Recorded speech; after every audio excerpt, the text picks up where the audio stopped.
learning how to square dance. Yeah, square dancing was a thing we did in school. Yeah. I've done a little in my time. Yeah. And then we danced in church. We had to learn to dance in church before we could handle the snakes. Meet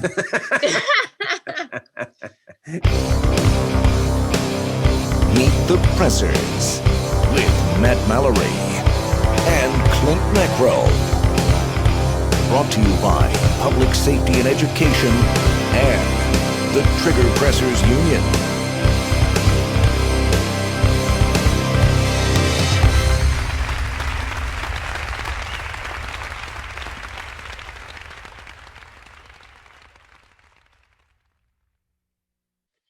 Welcome, everyone, to Meet the Pressers. My name is Klint Macro, and this is my esteemed colleague, Matthew Mallory. Meet the Pressers is a safe place for trigger pressers to congregate and fellowship and talk about guns, gear, gadgets, training, liberty, and religion. And today is our first episode of 2021. We're very fortunate that we have been renewed for a third season, and our very special guest, Matt's about to introduce. Please welcome Dianna Muller, retired police officer, national champion competition shooter, and founder of the DC Project. Dianna, it's a pleasure to have you on today. Yeah, Happy New Year to all of you. Happy New Year. I need to have a... That's good. This episode is brought to you by Mountain Man Medical. The right medical training and gear should be accessible to every American. Mantis. Mantis X helps shooters suck less. Meet the Pressers is sponsored by Next Level Training, Saber Red, Cutting Edge Bullets, the USCCA, ASP, Common Sense Self-Defense, and T1 Ammunition. Meet the Pressers is also generously supported by other fine companies, ranges, and our Patreon members. Thank you. 2020 has been a banner year for many reasons, and 21 is starting off like frankly a bitch on fire. We've got some amazing things coming up, and Dianna, you're involved with quite a few of them. What you got going on? Well, first up is going to be Georgia, because we've got the election on January the 5th, I think. And and then we've got the rally in DC on the 6th. So you were in Georgia door knocking, weren't you? I did for the first time. I don't know what it was. I kind of felt compelled to try to go stir some stuff up in Georgia. So I reached out to a couple of my Georgia girls, and we went out and we hooked up with the NRA and got their books to, go door knocking, probably on friendly doors if it's, information that they're getting. So, it was pretty simple, but it's just a huge step when you talk about going door knocking. I've always heard about it, and I've never tried to do it or wanted to do it. So why not, first time out, just go straight to Georgia and somewhere it was crashe. Getting out of that comfort zone. That's awesome. Yeah, I was definitely outside my comfort zone. So was Karen Peters, the girl that went with me. And she is totally outside her comfort zone. But, being a police officer for 22 years, I've knocked on a lot of doors. I've talked to people, talked to strangers, talked to people who don't want to talk to me. So it wasn't that outside my comfort zone. It was just, I didn't know what to expect. I didn't realize that all of this data is, I just thought you just go down a street and you knock on every door and you get what you get. Life's like a box of chocolates. And, but it's much more strategic than that. And they had information about the people, and we went to specific doors, so people could have moved and things like that. But yeah, all in all, it was a very good experience. And I would encourage anybody who is, if you've given money to a campaign in the past 6 months, they have your number, and you are getting, and especially, I'm getting probably 10 texts a day. Yeah. And it's really kind of pissing me off because all they tell me is they want my money. More money. And I'm like, listen, you pieces of crap, give me something else to do to help you. After we got done door knocking, we went to a rally for the two senators. Nice. The one that Dan Crenshaw put out his cool video about, bring everyone. Well, I was like, I'm everyone, I have to go. So we went to the rally, but it's just, to encourage people, use those text messages to encourage people to go knock on doors or get plugged in or volunteer, but they don't ask for anything but money. And it just irritates the fire out of me. I'm just like, that we've asked, are you ignoring me? We're begging you. And I'm like, I don't like to cuss, but I really do want to respond to him. Sometimes I think that it's easier for them just to have their process together, their group of core people together, and then just have everybody fund it, and then they go towards it. But power in numbers, you're right. I mean, you can only have so many people. You need those volunteers to get out there and go door to door. I've done census, being law enforcement, but then also in the military. And then on the level like this, I've done politicians, gone door to door for politicians. I ran for school board, so I went door to door to, that's awesome. Pimp myself. And as well as census. I did census stuff back in the day. I even sold in Georgia when I was in the Army. I sold MCI door to door in the inner city ghettos down there in Fort Stewart, Georgia area. It was it's fun. It's interesting. It's neat. You meet neat people. You meet different people, and you actually find things to relate with people on. It's pretty astounding. Well, true grassroots activism starts with people just talking to their friends and family, and that's like the first step. But when you're talking about organized door knocking and things like that, there has to be somebody kind of guiding people. And most average citizens aren't really game to just do that without really getting their arm twisted and pulled. And once you do experience it, you can really see the efficacy of it. Yeah. What was the response to you, going door knocking? Did you feel that people were looking upon your message favorably, or was it a mix? Or I think that they were friendly doors, and I think that they were like me. They were tired of getting hounded. A lot of them would come to the door and say, I've already voted because early voting has started. But honestly, you look at these candidates, and I don't know how it's any part. This is part of the bigger picture that concerns me, is how is this any part of a contest? I mean, you really do have American, you really do have Marxist type person, especially in the Loeffler race. Yeah. I mean, that guy is horrible. And I don't know how, I don't know. I don't understand. I hope that it's a landslide, but all those texts I've been getting have been saying that it's super close. Got to give more money. I always wonder that with when you've got what's her name, the crypt keeper out there in California, Nancy Pelosi. You got keeper. Yeah, you got Pelosi. You got Pelosi, and then you've got AOC here in New York. I mean, it boggles my mind how that many people can get behind those people and keep them in power, put them in power in the first place. And that's the way. That's the actual movement behind the Democratic Party right now, is the Bernies and the AOCs. As soon as they get the keys to the castle, Biden's going to, it's going to be a flip of a switch that Biden and the whole China thing and the whole Hunter Biden thing is going to be a problem. He's going to get escorted out. And then they've got Kamala up there. And, I pray that we hold the line, but we've got a bigger problem here. If these voting machines are, it's amazing how many people they're just like, this election was free and there's nothing that, I'm just like, not from what I've seen. Open your eyes. There's no evidence though. Come on, where's the evidence? I mean, first and foremost, every election there is weird hanky panky. Every single one from the beginning of time. You can't say that this one was without any hanky panky, right. But then when you investigate into it and look, it's like, wow, there's a whole lot of hanky panky. And I can't speak for the rest of the country, although I have my assumptions. Allegheny County, Pennsylvania, there was serious hanky panky. And we have socialists in the. I'm sorry, Matt. I'm on a rant. Go for it, man. We have socialists in the that are county council, Allegheny County Council, who were in charge of then deciding on what votes would be read and which ones wouldn't be. And I mean, it trickles down. So this infiltration of the left, or it's not even the left. It truly is a anti-American communist kind of movement. That it's local elections matter too, and we're seeing the apathy over the last 10 years of where people have allowed these people to get into seats of power. And come election time, there were a lot of little local nobodies that had a lot of clout when it came to what votes were counted, what votes weren't counted, and how they were processed. And in Allegheny County, I would bet a gazillion dollars folding American greenback dollars, that there was some really, really nasty, horrible hanky-panky going on. A lot of hanky-panky going on in PA.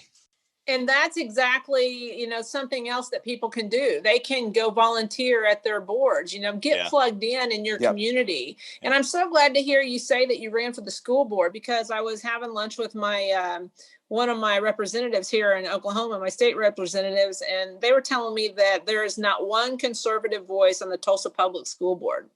I mean, this is a town the size of 350,000. I mean, if that's standard, I mean, I haven't had kids, so I don't pay attention to this stuff, but I do now, because now I realize what I'm looking at coming out of colleges. And I actually went to the Turning Point USA. Are you guys familiar with that? Turning Point USA? You need to have Charlie Kirk on here. Yeah. And Dinesh was there and he spoke, but the Turning Point USA group is doing fantastic work when it comes to targeting and educating and giving our kids, our college age kids, and they're pushing down to the high school level. So, and even going after teachers, of giving them some educational tools and really being able to stand up, win student council elections, and have a place on college campuses. So, fantastic organization. Turning Point USA. This is Meet the Pressers with Matt Mallory and Klint Macro. I want to thank them for the opportunity to share with you. I'm Frank Tate. I'm the NRA training counselor who is running as a reform candidate for the NRA Board of Directors. I'm the one that's advocating for transparency, accountability, a smaller board, term limits for board members, and new leadership.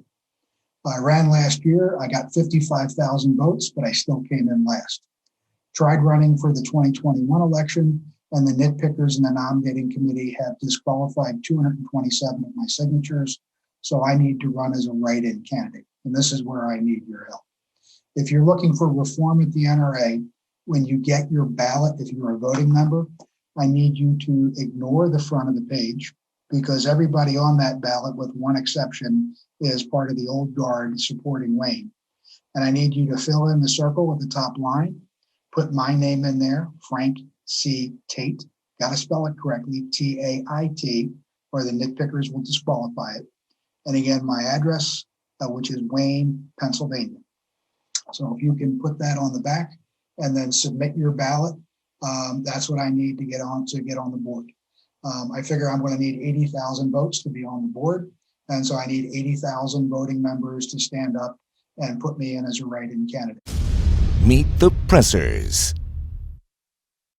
I can't figure out why people think I'm crazy or stupid or can't look at facts, because the way we feel about the left, they say the exact same things about us, and they feel that way. I just don't see that there's any kind of coming back together. I wish we could just get a divorce.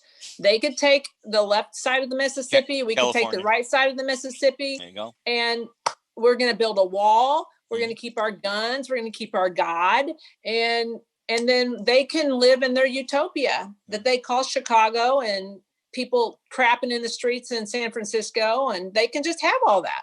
Yeah, sanctuary states and cities, and and the whole drug thing, legalizing everything, prostitution, bestiality. Oh, yeah.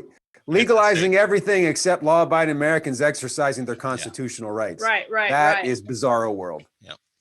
Well, there's a two-prong. I'm trying to make a difference in a two-prong way. One of them is the DC Project, which I've spoken to you guys about in the past. It's Women for Gun Rights. So basically, we're trying to present a counter visual and a counter voice to Moms Demand Action. So they have their red shirts, their red commie mommy shirts, and then we have a Teal for 2A campaign, and we're trying to get everybody from the firearms industry, all the women, that if there's a rally, if there's a hearing, if there's go to the grocery store, wear teal, and proudly being seen as a gun owner. And then on the other side of that, where my husband and I founded an academy called the Ambassador Academy, because basically we're brand ambassadors for a living. We are sponsored shooters, and I've been doing that for 10 years. I retired to do it full time in 2016. I retired from the police department, and I've been doing it full time since then. So but I've always, I co-hosted with Michael Bain on Shooting Gallery. And when I first started, I sucked. I don't know how good I am now, but I really sucked. And I was like, Michael, please. It's easy to look like you suck when you're next to Michael Next Bain. to Michael, right? Exactly. I know. And I'm like, I'm sure you didn't suck. I would say you did. I mean, he'd say the same thing. Oh, you're doing fine. And I was like, no, really. I see the program. I have Outdoor Channel. I know what I look like. And so it was born out of that. And then you've got social media, the analytics part and the strategy part, and how to get, all of this stuff that I didn't understand. And then filming and editing, we've got this great camera on my phone, and doing some real basic filming and editing, so I can use that on my social media. Mm-hmm. And then speaking, like friendly interviews like we're doing now, or hostile communications of why does anybody need an AR-15? I kind of just hired subject matter experts in those categories and brought them under one roof and have it at a place called WOFT, WOFT.com. And we call it Tactical Disneyland, but it's more like your resort than it is a range. But it's an amazing facility that's focused on scenario-based training. So one of the 5 days of the Ambassador Academy is all on personal protection, and you're going to get a healthy dose of, how to use a flashlight, how to use your voice, and how to escalate to using the UTMs, and it's just fantastic training. Yeah. So that's coming up February the 13th through the 17th. NRA women actually have a contest running through the 8th. So if you want to visit pro3gunner.com/NRA women, I'll get you a link to that, and your NRA women can apply for that.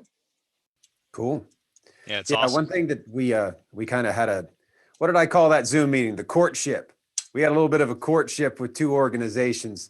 National Train a Teacher Day is having a wonderful partnership with DC Project. And I thank you for coming on board. I'm looking forward to your grassroots help in getting the message spread out to those end users, those teachers, school staff, administrators, and youth leaders that would benefit from the training that'll be offered on National Train a Teacher Day. The 4th annual this year will be on June 19th. June 19th. Yeah. Yep. We're excited. I'm really excited to be a part of that. And I really think that education, one of the taglines of the DC Project is educate, not legislate. Yeah. And what better place to start than with our teachers? So I think that that's a huge benefit to our community. So what do you want Trump to do on his way out? National reciprocity. The first thing that came to my mind was blow the freaking shit up. Honestly, that's kind of like that was what came out. That was my butterflies. Now, I don't think, honestly, I've had a lot of conversations with people about national reciprocity, and I don't think, even if federally they make it happen, the states are going to ignore it. For example, New York. New York's going to say, we don't care about you, federal government, because they're doing that already when it comes to harboring illegal fugitives. They're doing it already when it comes to marijuana. It's federally illegal. I wrote the article for the USCCA. Yeah. Can the Second Amendment and medical marijuana coexist? No. Yeah, I don't know how, even in a friendly environment, I don't know how national reciprocity would work unless it was like maybe a step to where national reciprocity would apply to like interstate transportation. So if I'm carrying concealed in Pennsylvania, I can remain staying concealed as I drive through Maryland. Yeah, so that I would don't be nice. have to get out of the car and disarm, like administratively handle my gun so that I can drive, 10 miles through Maryland and then rearm myself when I get to West Virginia. Yeah. That I think would be able to, I don't see where that would be a problem. And I think maybe if that were the approach, it would be more likely to get passed than saying, Maryland, you have to abide by the same standard that Pennsylvania or Utah or wherever else does. I think you're onto something there, but I think if they, the fear that I would have, if they lump it in with 926A, the interstate transportation law, then I think that might make a state like New York say, well, screw it then. We're not gonna abide by any of it. Well, and that's very likely to happen in many cases too, but it would give you some standing though. Yeah. And frankly, you never know until you try, right? So there's something to be said about that. Right. So what do you want? What do you want him think, to do on the way out? I don't know. I haven't. I think Snowden. I'd like to know what Snowden knows. I'd like to know. And Assange, that's always been batted around out there that he should pardon them and let them come back and tell all the lies. But it's like, people that might have more, well, probably do have more information, but they're like, oh, they killed people. And I was like, well, Epstein didn't kill himself. I mean, he didn't. I don't trust anything. I don't trust anybody. I don't trust the media. No. I don't trust politicians. I trust nobody. And what if Snowden's just really trying to keep people constitutional and maybe patriot at heart kind of thing. Yeah. So I don't know. It's interesting. You can call anything treason. I mean, look at our founding fathers. They were treasonous in what they did. Yeah. To found our country. So it was absolutely. It's a slippery slope. And then you look at Benedict Arnold, right? I mean, he was trying to do the right thing for his country per se, and and then he got branded a traitor against the cause. So it's two sides, and that's actually a good, two sides colliding, kind of like you were alluding to, Dianna. That's scary, but that's kind of where we're headed. Well, if you look at the divisions in this country, if you study history at all, it's remarkably similar, although the specific details aren't necessarily the same, but it's very similar to right after Lincoln got elected. So many people didn't believe that he should have been elected. He wasn't even on the ballot in many places, and you look at like how many people actually voted and who got it's very interesting. And you look at how divided people were at the time. I don't think it's a stretch to say that we as a society in this country are, I think we're as divided, perhaps more now than even then. Oh, I think so too, only because it's so much easier for information to travel and everybody to have an opinion and get the wrong information, whether it comes from the left or the right or in the middle. But it's and I feel like it's a kind of a global thing. It's I feel like it's biblical of what we're experiencing and what we're seeing and what we're feeling of, the powers of good and evil are at play. Yeah, most certainly. I mean, when Trump had his inauguration speech back in 2016, or I guess that was 17 when that happened. When I listened to that, I was like, wow, he's really going to bring people together. That shows how naive I was. I mean, he was talking about America first and let's pull together and do what's best for the country. And when that message became a message of hate, that's how the media spinned it. I thought, oh boy, we're in for a ride here. Yeah. Unbelievable. Yeah. And I've worked in the infotainment and media industry my entire adult life, up until, about 10 years ago, I started doing more training and kind of weaning myself out of that world. And there's definitely an agenda in that world. And it's about, it's about control, and it's about pushing this narrative, this narrative of America sucks, your rights don't matter, all these things that try to demonize the founding fathers and what we as a country should be about. Taking statues down. Oh man. And then you lump in the IT companies that have control over every kind of information and the censorship that we're getting. Oh my gosh, we're doom and gloom. This is a happy new year. We gotta end this. We gotta end this on some kind of happy. Where's the bubbly? Here's the bubbly. Here's the bubbly. So the DC Project has a team match. It's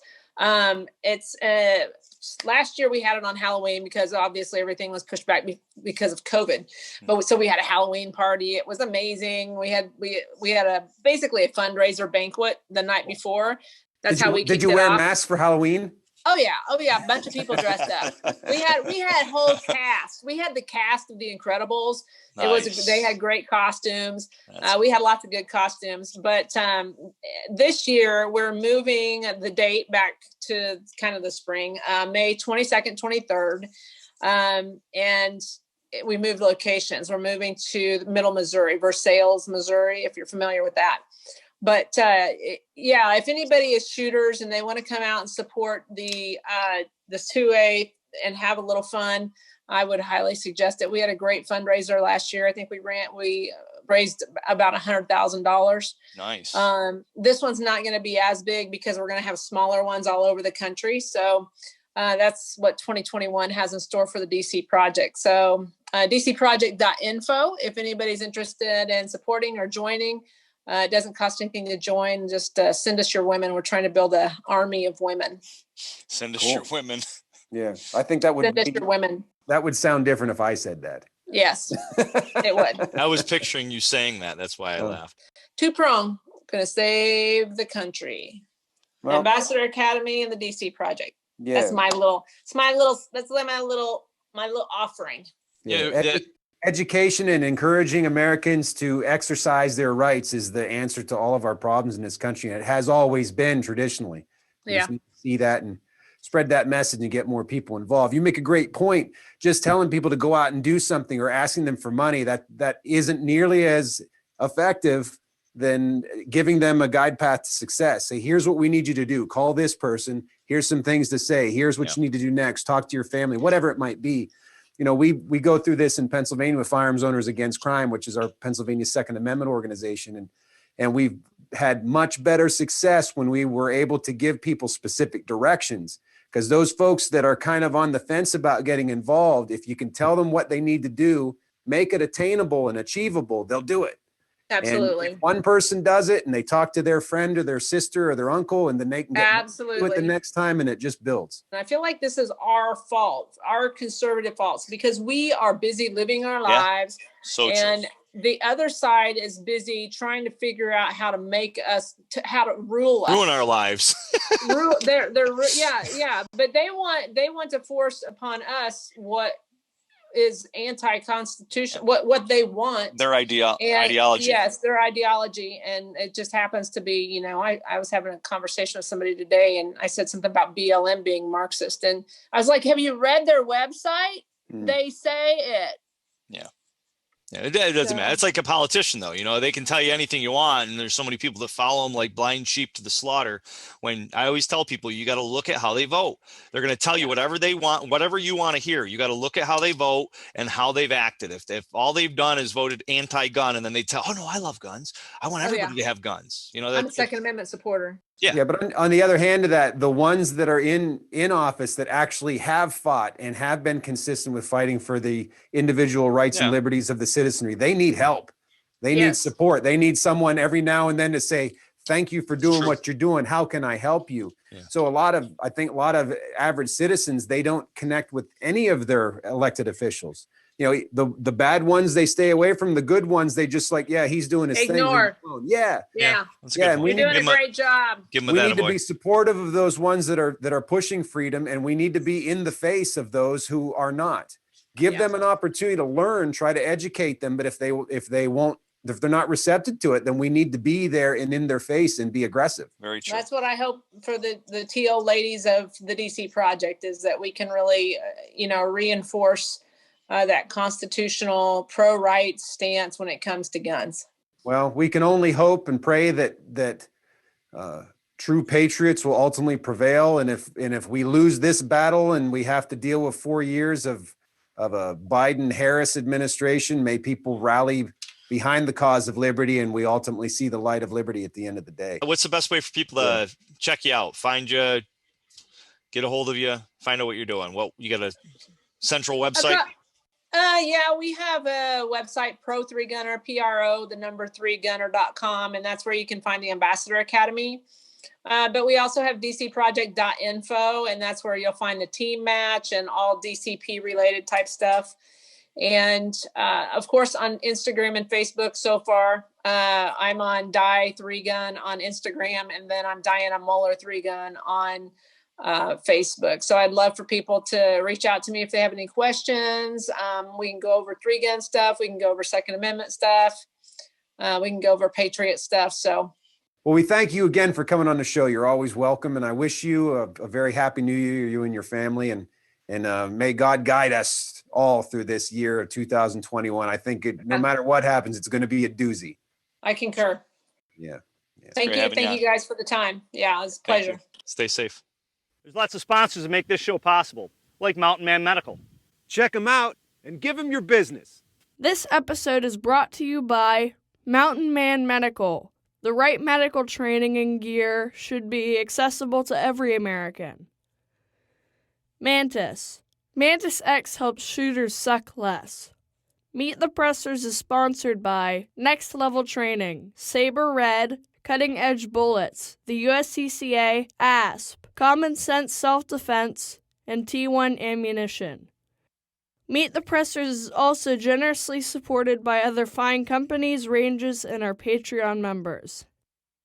Thank you. Thanks for watching or listening to our show.